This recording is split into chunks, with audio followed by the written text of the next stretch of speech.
I do not in any way tolerate that. The way we conduct matters in courts is you wait for a natural break or to be called upon. You don't speak over counsel, especially not over senior counsel. Exactly. So please retake.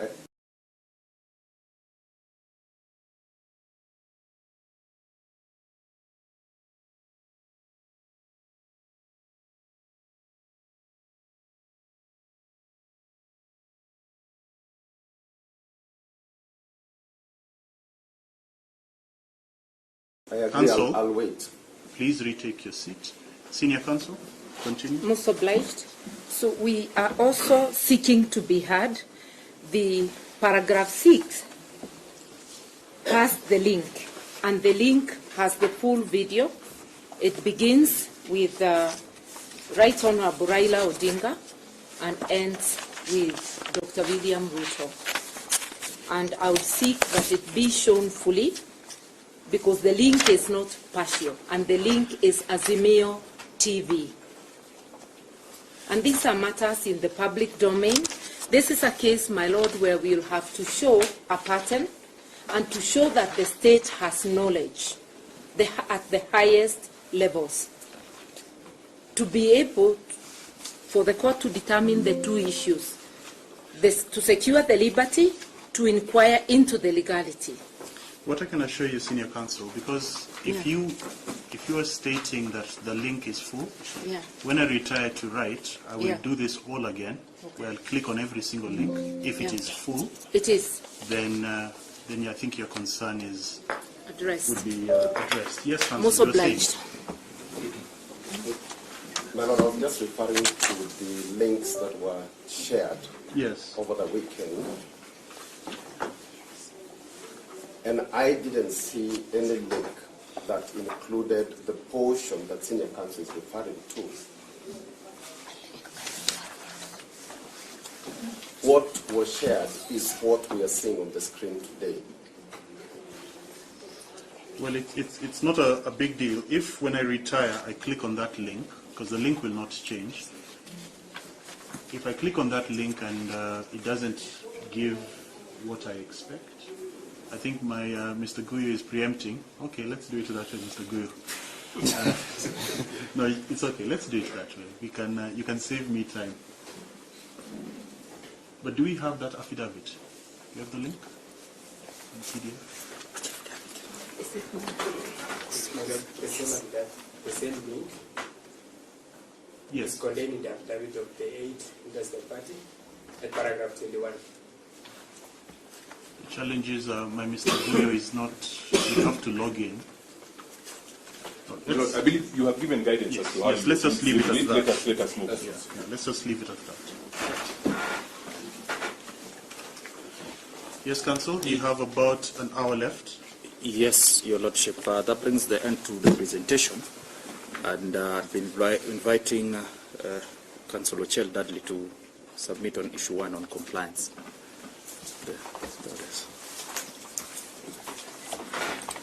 My Lord, issue 1 is a fairly straightforward question, and it's whether the respondents have complied with these court's orders of 30th, 31st, and 8th of January. The simple answer, my Lord, is that no, they have not complied. Two of the petitioners, my Lord, are heading to their second month in captivity. And none of the petitioners was brought before the court, as the court had ordered. Instead, my Lord, the state, using public resources, chose to deposit them around the country, endangering their life even more, and contrary to the court's orders. So the answer, the straight and simple and narrow answer to issue 1, my Lord, is that no, the respondents are in continuing violation of the court's orders. They've refused to free the 7th and 8th petitioners and they did not comply with the conditions that the court has given. That, my lord, is the whole issue. Thank you, my lord. Thank you.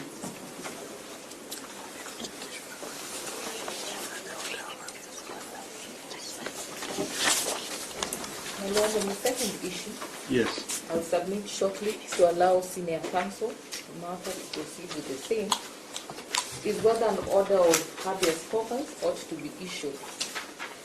My lord, you're still aware that 2 petitioners are still missing. As much as my lord has given leeway, dispensing the fact that the Inspector General of Police and the head of DCI should not physically attend, we still do not have answers, and the duty bearers have failed to produce the 2 petitioners before this honorable court. My lord, the only way to ensure the safety of these 2 petitioners, where their current whereabouts are unknown, is that we must hold the duty bearers accountable. Yes. They have access to public resources, and they cannot come and tell this honorable court that they do not know.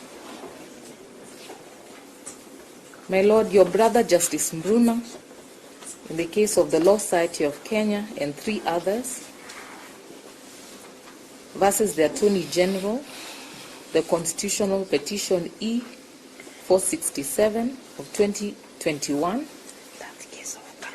in his holding on the right to habeas corpus,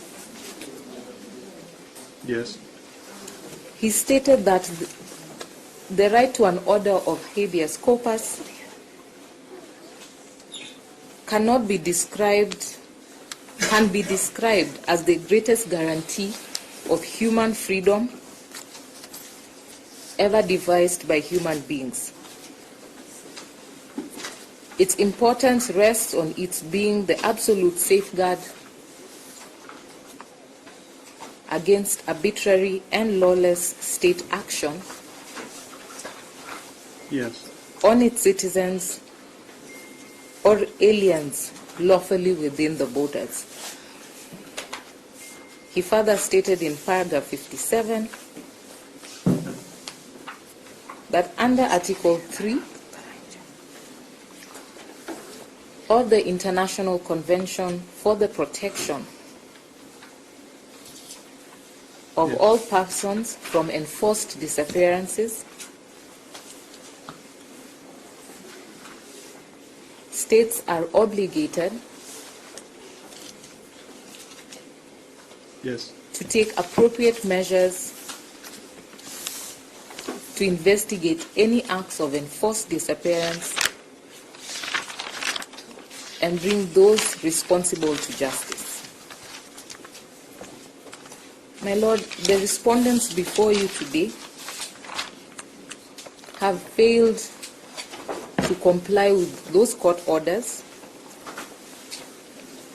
and therefore the writ of habeas corpus sought in this notice of motion application ought to be issued. It is our position that the hand of the respondents is in the incalculable cases of enforced disappearance and illegal detention. The same is for the reason that Yes. the said unlawful acts by the security agencies are tied to those who have criticized the government in one way or another.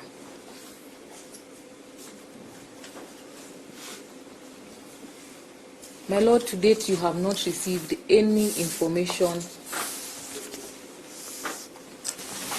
as to the extent that they have taken to assure or to provide and produce the 2 petitioners that are still missing,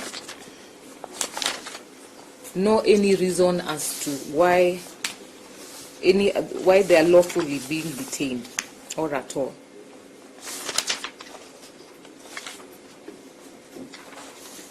And therefore, my Lord, yes, this writ is the only guarantee that will assure the safe return of these 2 petitioners.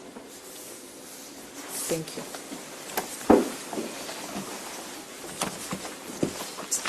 May it please the court. yes, I want to add on to that and say that the scope of the writ of habeas corpus is twofold. yes, To produce the body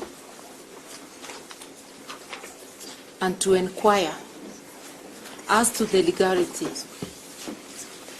of the detention. If you look at Article 25 of the Constitution, it merely lists habeas corpus as a non-derogable right. It is not described, but when you go to the Judicature Act, it guides us that statutes of general application of England are applicable. And as a matter of fact, this writ originated in the United Kingdom and has spread across the world. It is now under the 2010 Constitution that we are having numerous cases of habeas corpus. We had a few during the Nyayo era. yes, And it is you, my Lord, and other judges that are going to help us develop a body of case law to guide the writ of habeas corpus.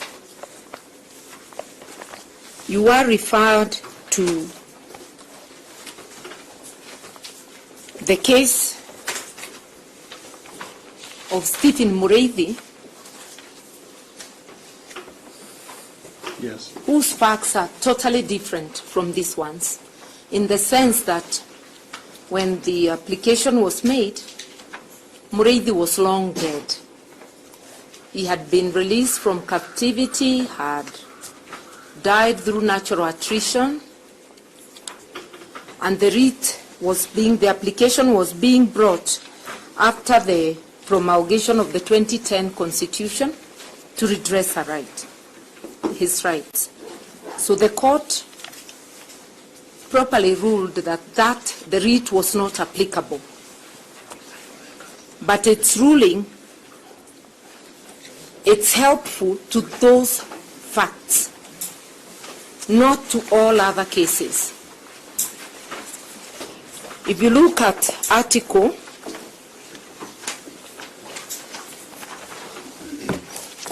yes,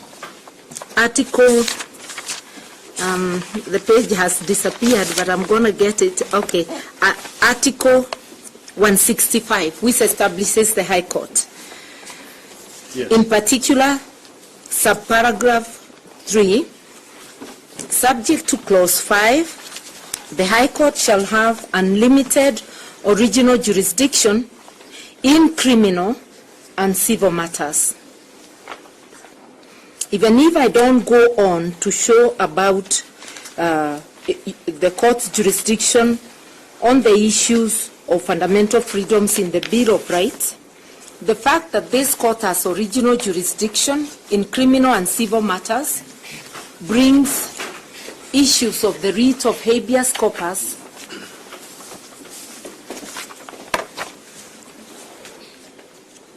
under the ambit of the court. And Article 51 also provides that any person who is detained or held in custody is entitled to petition for an order of habeas corpus.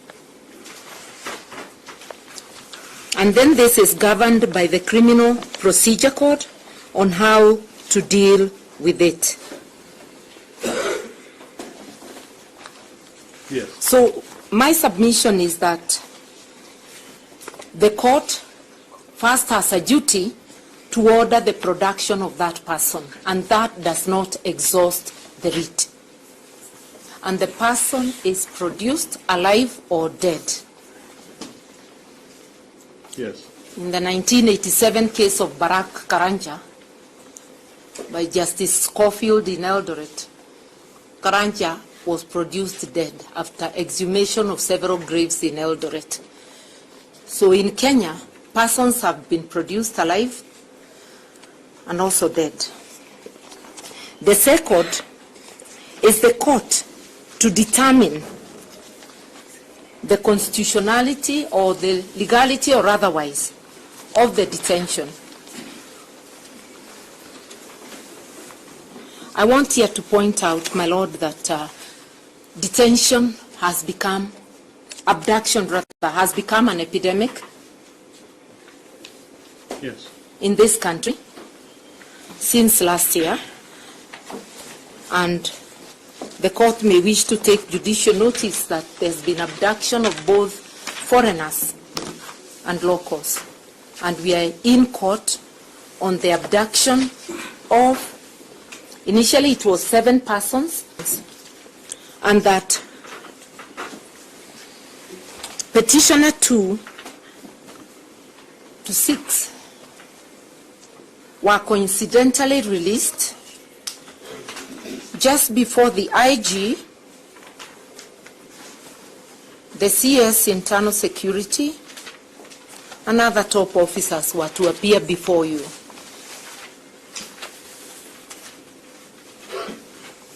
Yes.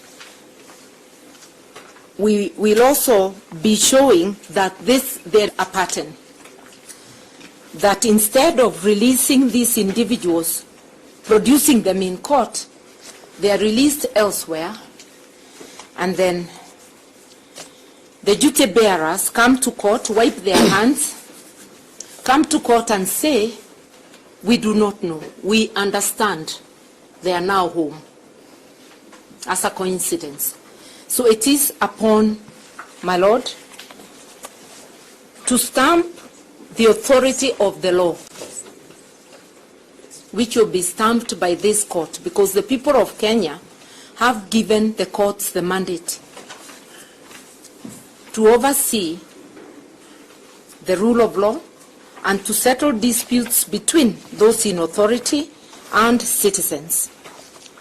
And it is unheard of for anybody to suggest that this court should now say, after all they've shown up, even if all had shown up, and not all have shown up, the court cannot discharge its duty before determining the issue of the legality and pronouncing itself as a guide to stop any further such actions. Now, to conclude, because I think I was time-bound and I may be exhausting my 5 minutes, the court did raise the issue of some of the respondents. And I've noticed that the DPP is saying, I prosecute, please don't bring me here. I want the court to know that he too is a duty bearer.